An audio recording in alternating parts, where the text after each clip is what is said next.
Pag babasahin natin ang Book of Hebrews, ganun din ang kanyang ipinapresent.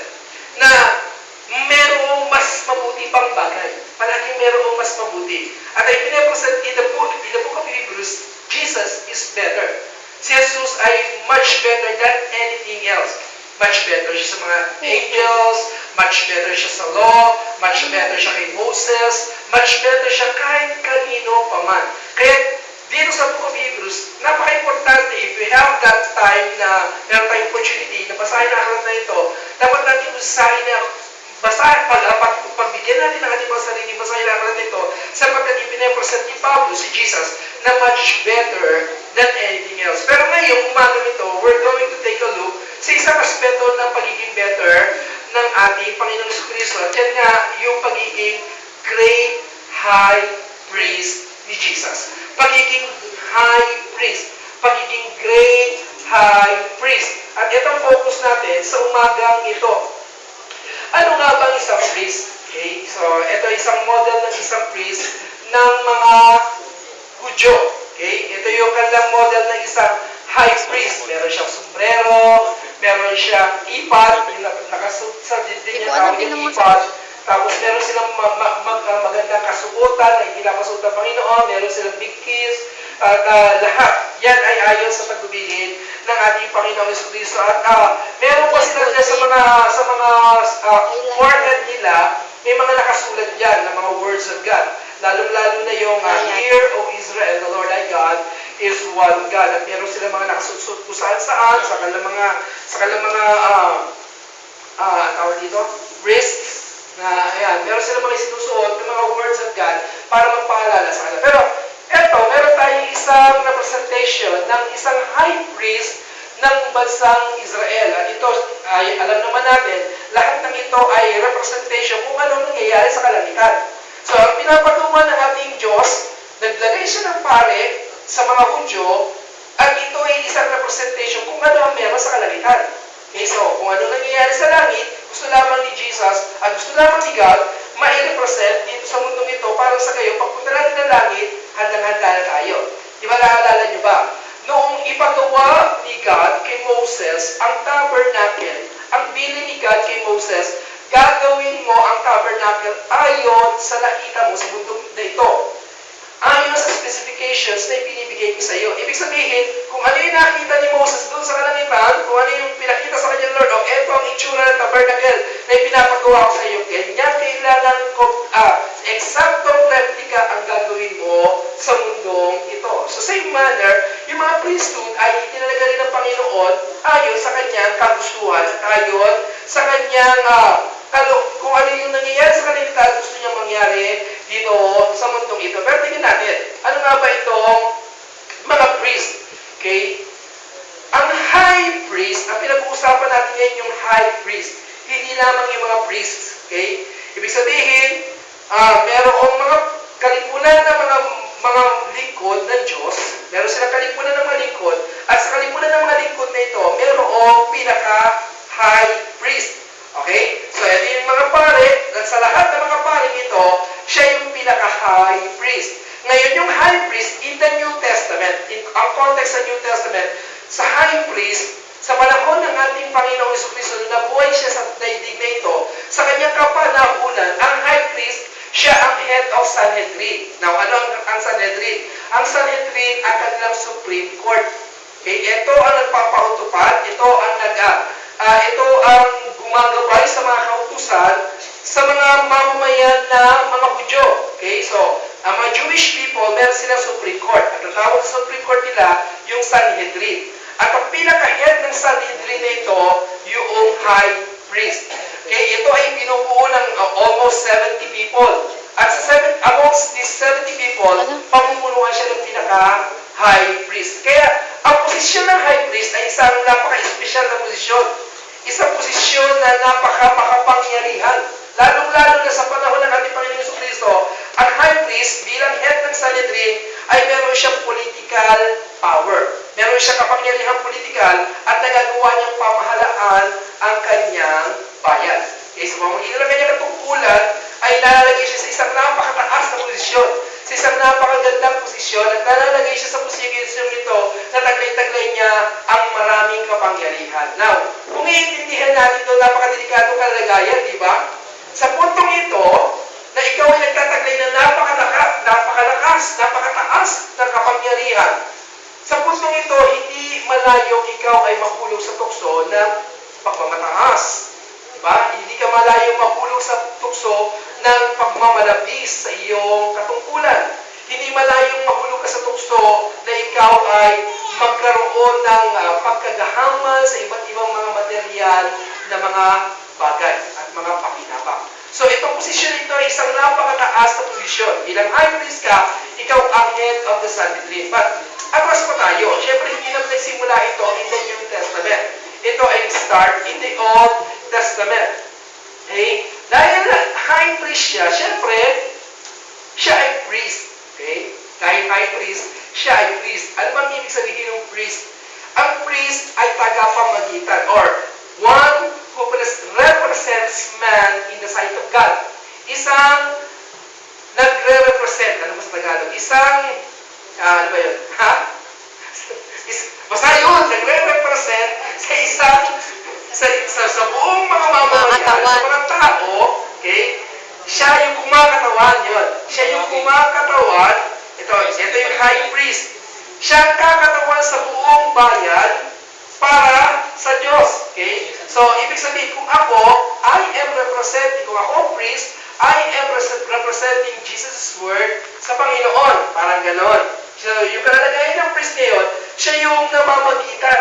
Siya yung kumakausap sa Diyos in behalf of the people. So, yung ganyan yung kaya kalalagayan. The priest represents the people of God palapit sa Panginoon.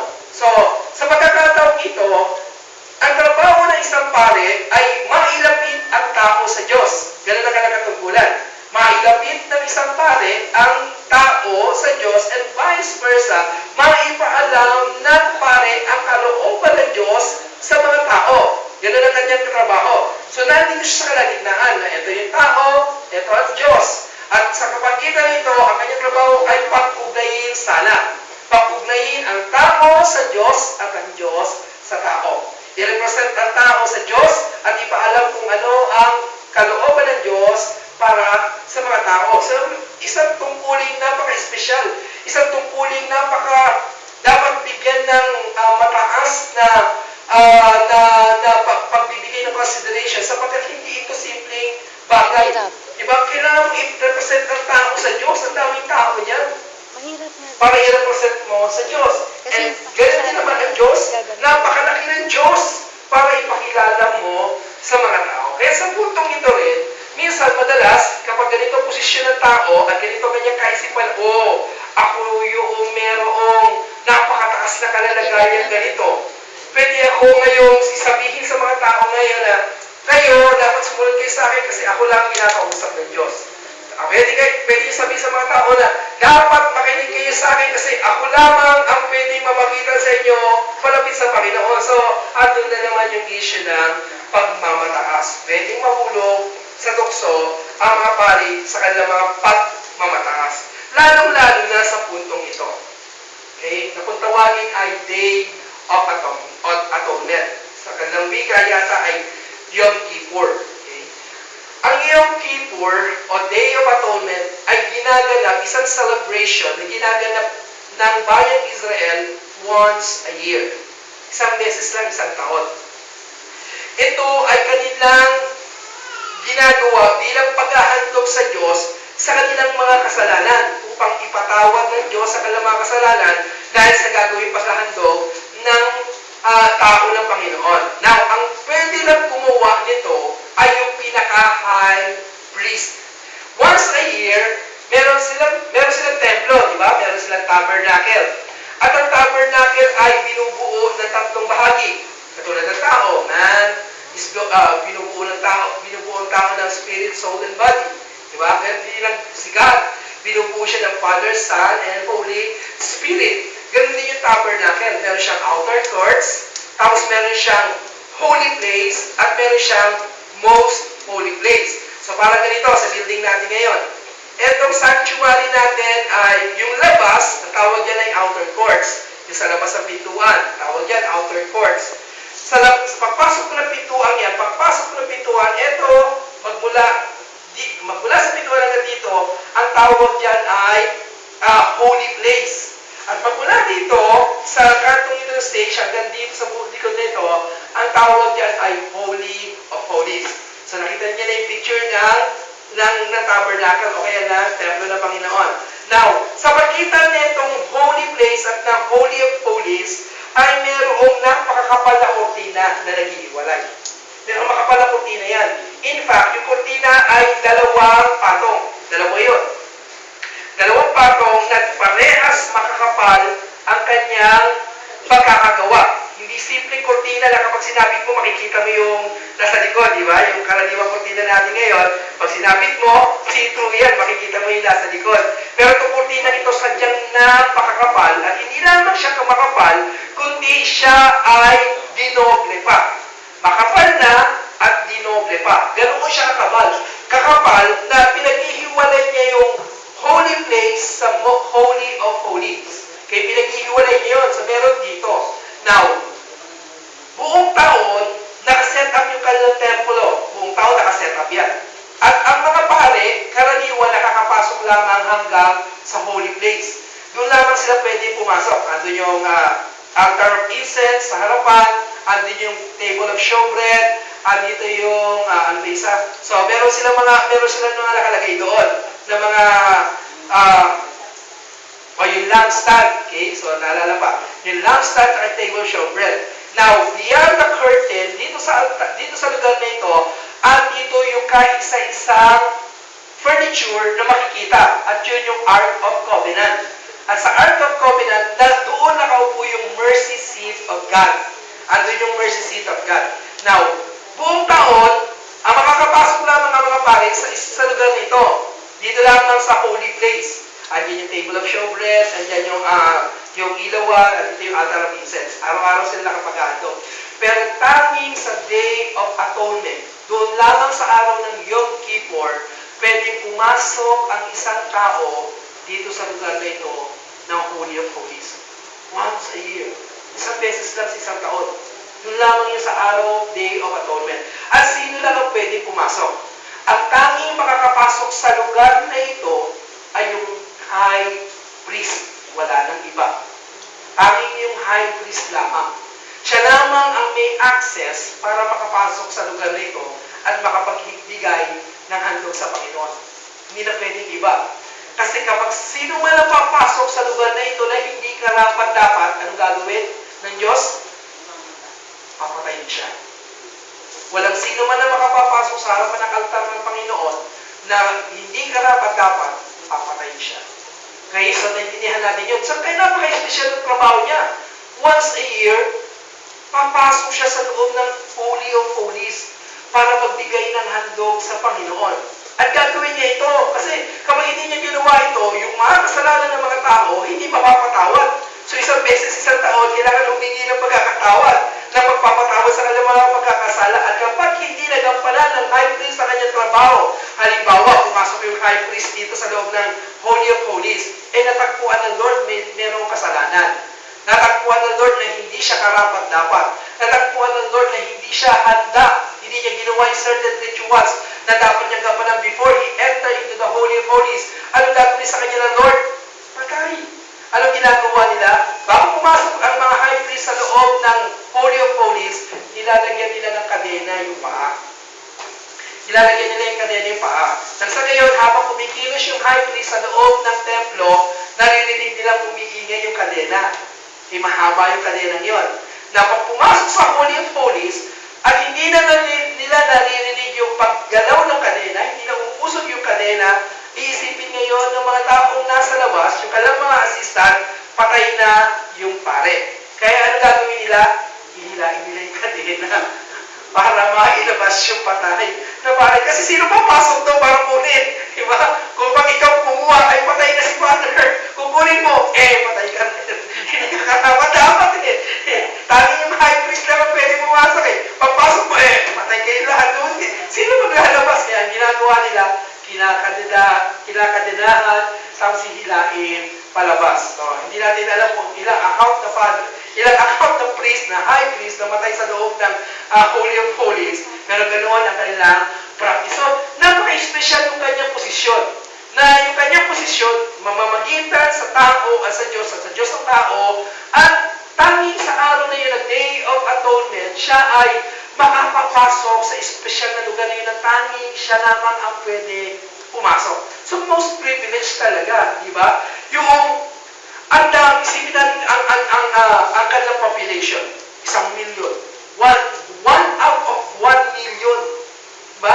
1 out of 1,000,000, ikaw lang pwede pumasok doon sa Holy of Holies. O, di ba? Kung hindi maiingatan yung puso, kung hindi maiingatan yung isip, kung hindi maiingatan yung kanyang pagkatao, paglabas niya, anong sasabihin niya? Panis kayo, ako lang ang nakapasok, kayo, wala kayo, lahat kayo makasalanan, ako lang ang matuwid. Pwede siyang magyabang, pwede siyang magpataas. Kaya taas na itong posisyon nito na kailangan niyang pag-ingatan ang kanyang puso at ang kanyang pamumuhay, ang kanyang pananampalataya sa Panginoon. So, now, pinapakita natin sa Book of Hebrews na ang ating Panginoong Yesus, siya ay a great high priest. Hindi lamang siya high priest. Hindi lamang basta siya pinakamataas na pare, kundi siya talaga yung sukdulan na. He is the great high priest. Amen po ba?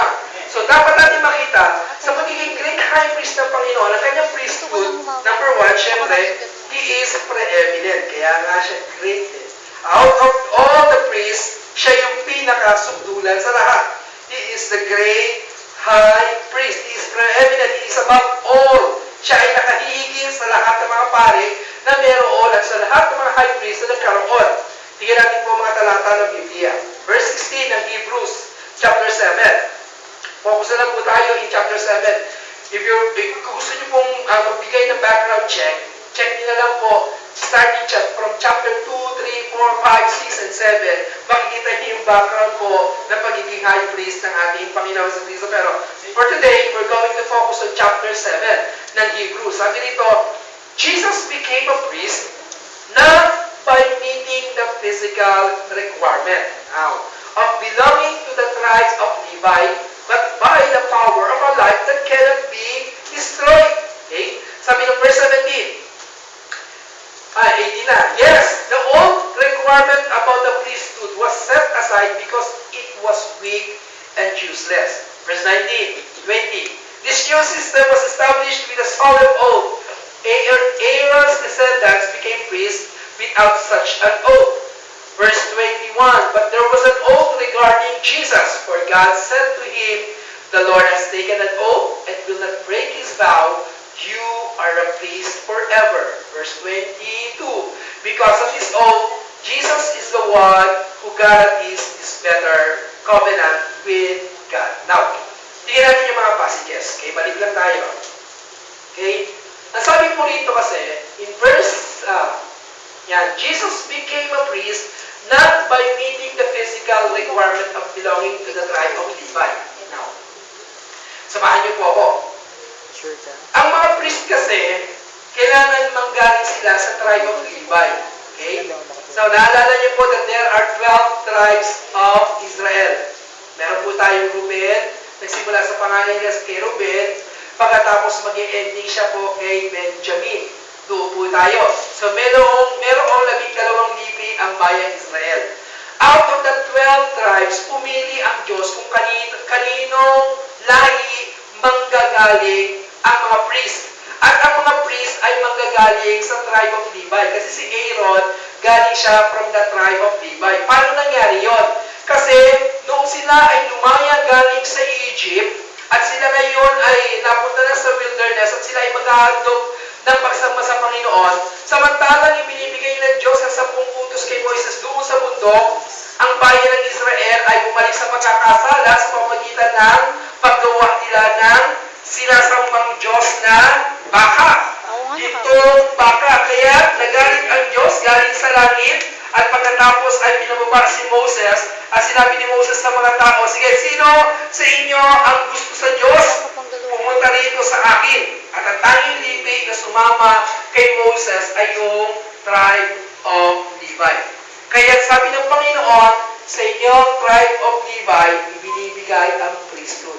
Sa inyong manggagaling ang linya ng mga maglilingkod sa Panginoon. Kaya ang tribe of Levi, wala silang parte sa mana. Nung hinati-hati ang lupa, wala silang parte sa lupa. Kasi ang mana nila ay ang Panginoon. Ang Lord ang magbibigay sa kanila ng kanilang mga mana. Pero sa kanila ibinigay itong napakataas na napakagandang karapatan makapaglingkod sa Panginoon. Silang tribo. Now, ang problema ngayon, si Jesus, hindi siya galing from the tribe of Levi. Si Jesus came from the tribe of Judah. He came from the tribe of Judah. Ang tribe of Judah, dyan nanggagaling ang linya ng mga hari. Okay? Dyan nanggagaling yung mga kings, yung mga royalties from the tribe of Judah. So, dalawang magkahiwalay na sanga ng Levi. Yung isa, tribe of Levi, galing dyan yung mga priest. Yung isa naman, tribe of Judah, galing dyan yung mga kings. Si Jesus, both Mary and Joseph's side, he came from the tribe of Judah. Galing siya doon sa Levi iyon. Galing siya sa linya nila David, ang ancestor niya. Kung i-trace natin from his earthly side, ay makikita natin andoon yung kanyang linya patungo kay David. Kaya nga, dapat na makita natin ngayon, paano nangyari ito? Ang sabi ng Lord, si Jesus ay galing sa tribe of Judah. Pero ang sabi ni Lord, kailangan ng mga priest manggagaling sa tribe of Levi. Paano ngayon may pagko-coincide ito? Hindi po pwede. Hindi po pwedeng dalawa ang kanyang pinanggalingan. He is king kasi siya ay galing from the tribe of Judah. Pero hindi siya pwedeng maging priest kasi siya ay hindi siya galing sa tribe of Levi. Paano mangyayari ngayon na si Jesus ay became priest dahil sa puntong ito? Kasi sabi ng Lord, hindi niya na-meet yung physical requirements. Hindi niya na-meet yung kinakailangan para siya ay maging priest. Pero sabi nito, but by the power of a life that cannot be destroyed, doon siya naging priest. Now, paano naging priest si Jesus?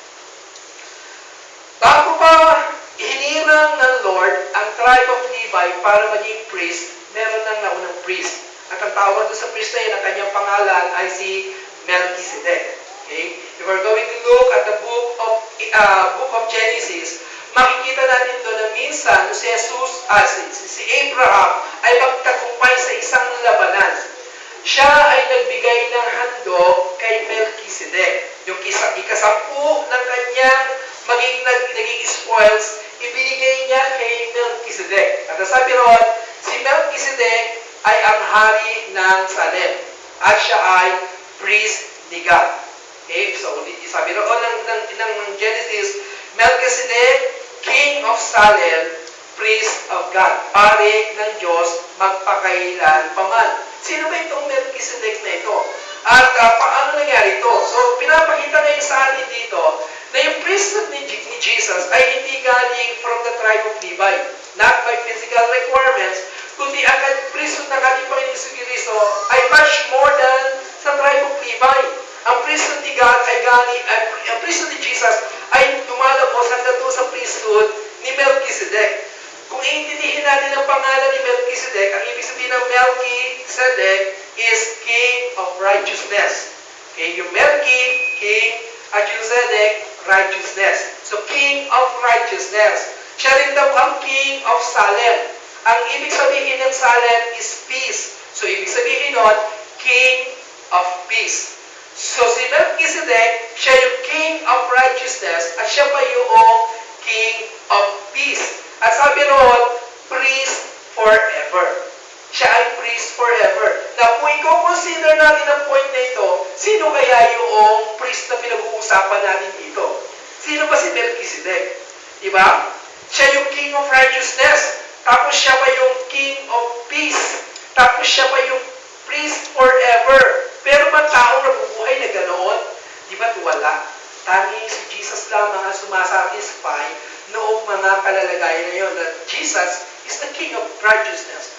And Jesus is also the Prince of Peace. At si Jesus also is priest forever. Ayon sa mga talatang binasa natin kanina, babasahin pa natin mamaya, that He is priest forever. Kaya nga, yung priesthood ni Jesus ay hindi nagpakontradict sa sinabi sinabi ng Lord na siya ay magiging pare kasi hindi siya nagmula sa tribe of Levi, kundi ang kanyang priesthood ay lumalabas pa ng mas nakahihigit sa mga tribe of Levi. Kaya kung i-consider natin yung mga talata kanina, through Abraham, nagbigay ng offering ang tribe of Levi kay Melchizedek, which is Jesus, di ba? So kung nagbigay si Abraham na nare-represent niya kanyang mga seed in the future, ang tribe of Levi, ibig sabihin, yung priesthood ni Melchizedek ay mas nakahihigit sa priesthood ng mga taga-tribe of Levi. Amen po ba? So, iniintindi po natin ito. Yung priesthood po ni Jesus is preeminent. Mas higit po ang priesthood ni Jesus kaysa mga taga-tribe of Levi. Kasi ang tribe of Levi, through Abraham, nagbigay ng offering kay Melchizedek. At ang priesthood ni Jesus is in the order of Melchizedek. Kaya kasabi rito, not by meeting the physical requirement of belonging to the tribe of Levi, but by the power of a life that cannot be destroyed. Verse 18, yes, the old requirement about the priesthood was set aside. Bakit? Because it was weak and useless. Yung priesthood nila Levi, yung priesthood nila Aaron, weak. Yung priesthood nila Aaron, useless. Kasi araw-araw nagkakasala sila. Araw-araw sila ay kailangan maghandog sa kanilang mga handog ng pagkasalanan kasi araw-araw nagkakasala sila. They are weak. They are useless. Pero yung priesthood ni Jesus, it is strong. Ito ay makapangyarihan. Kaya sabi rito, verse 20, so this new system, yung priesthood ni Jesus, this new system was established with the solemn oath. Aaron's descendants began priests without such an oath. Sabi dito, yung priesthood ni Levi, hindi nangako ang Panginoon. Wala siyang oath na binitiwan. Hindi niya lang na priest ang mga tribe of Levi, pero wala siyang solemn oath na binitiwan. Pero kay Jesus, meron siyang binitiwan na solemn oath. Again, ang point na nagpapahayag na ang priesthood ni Jesus ay mas mataas. Kasi merong solemn oath. Sabi dito, verse 21, but there was an oath regarding Jesus. For God said to him in Psalms 110, yung mga binasang talata kanina, the Lord has taken an oath and will not break his vow. Ang sabi niya ron, you are a priest forever. Ito yung oath ni God. Yung priesthood ni Jesus will be a priesthood that is forever. The Lord has taken an oath and will not break his vow.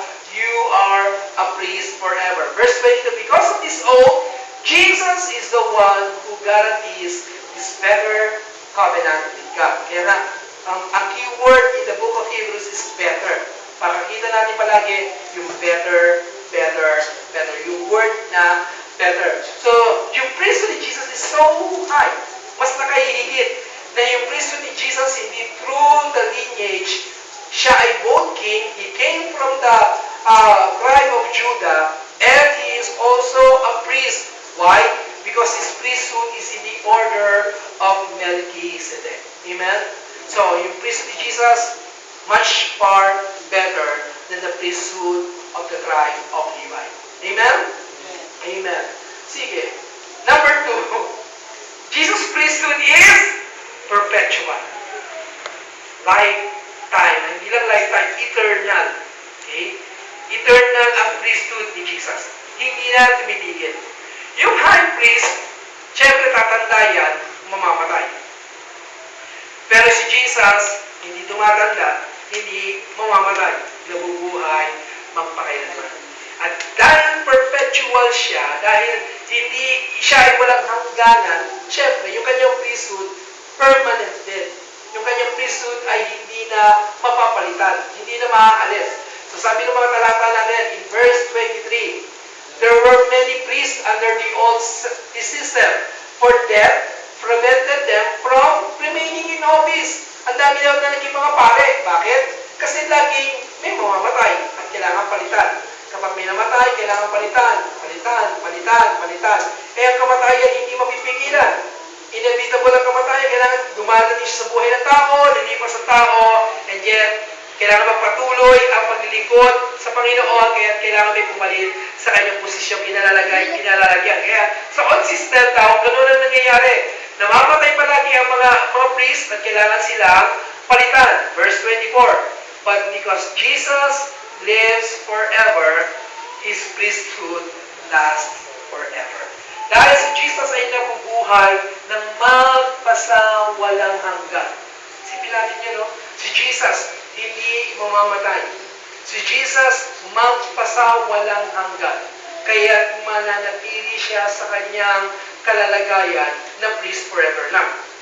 Sila, di ba?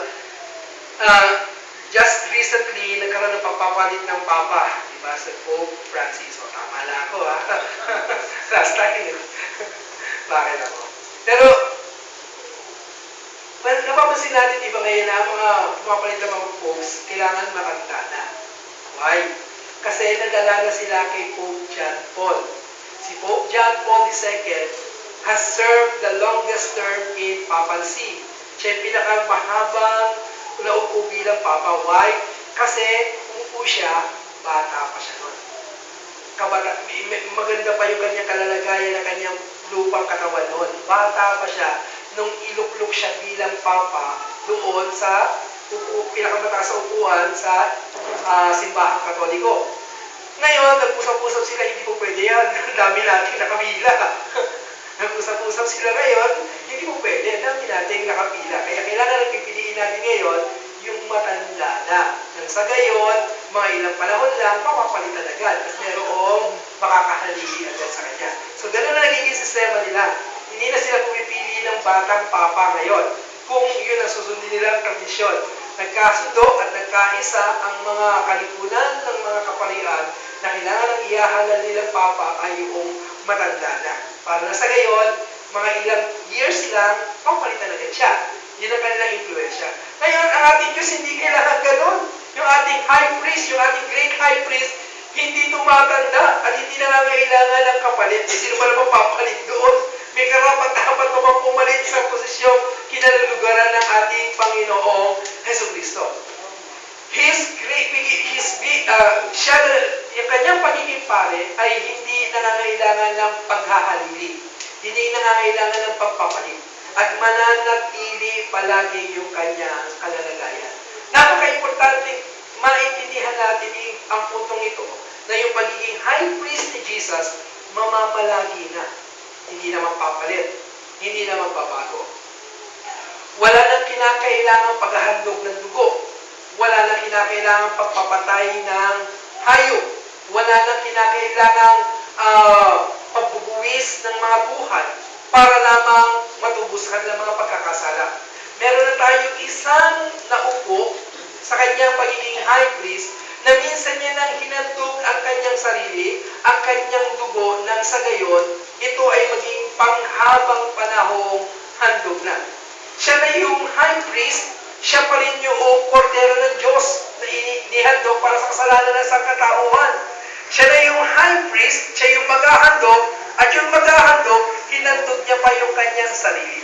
Now, napaka-importante nito.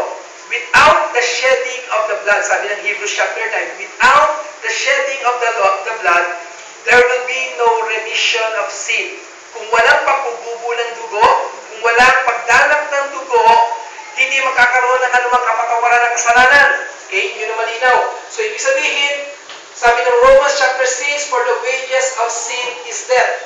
At kasalanan, kabayaran, palagi kamatayan. Automatic yun. Kapag ang kasalanan, kailangan ang kabayaran niya kamatayan. Hindi pwedeng baliin ng Diyos yun. Mananatili ang Diyos sa kanyang panuntunan, sa kanyang kautusan, na ang kabayaran ng kasalanan ay kamatayan. Kabayaran ng kasalanan ay kamatayan. Kabayaran ng kasalanan ay kamatayan. So to satisfy God, upang bigyan, mag-propitiate, mag-satisfy, mabigyan siya, mabigyan lubod ang Diyos, ang kabayaran palagi ng kasalanan ay kamatayan. So paano tayo ngayon? Paano tayo ngayon na nabuhay sa kasalanan? Na tayong mga nakagawa ng mga pagkakasala, na tayong mga hindi perfecto, nahuhulog sa mga pagkakamali. Anong ibig sabihin nito ngayon? Para masatisfy ko si God, para masatisfy ko ang Diyos, para maalis ko ang galit ng Panginoon, kailangan akong mamatay. Sabi naman ng Panginoon, di ba? Yung pala sa Roma, kabanatang 1, but the gift of God is eternal life. Paano mangyayari yun?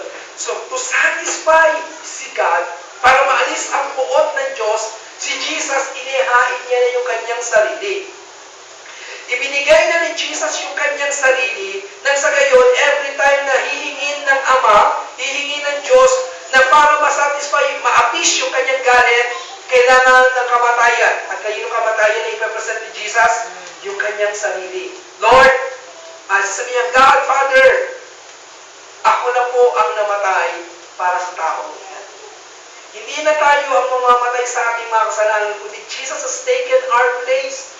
Kinuha na ni Jesus yung lugar natin.